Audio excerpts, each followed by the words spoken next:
या न्यूज बुलेटिनचे सहप्रायोजक आहेत गोकुळ. मुरगुड शहरात नगर परिषद निवडणुकीचे ढोल वाजायला सुरुवात होताच विविध राजकीय पक्षांकडून परवानगीशिवाय झेंडे, पताका व बॅनर लावण्याची स्पर्धाच रंगली होती. मात्र आचारसंहितेचा भंग थांबवण्यासाठी निवडणूक आयोगानं आज सक्त कारवाई करत शहरातील सर्व अनधिकृत झेंडे, पताका हटवले आहेत.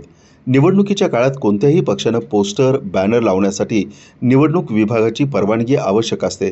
परंतु ही प्रक्रिया न पाळता काही कार्यकर्त्यांनी शहरात ठिकठिकाणी पक्ष चिन्हांचे झेंडे उभारत वातावरण रंगवण्याचा प्रयत्न केला.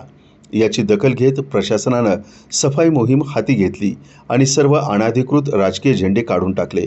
निवडणूक आयोग आचारसंहितेची काटेकोर अंमलबजावणी करण्यास सज्ज असून पुढील काळात देखील अशा प्रकारचं उल्लंघन आढळल्यास तात्काळ कारवाई करण्याचा इशारा प्रशासनानं दिला आहे.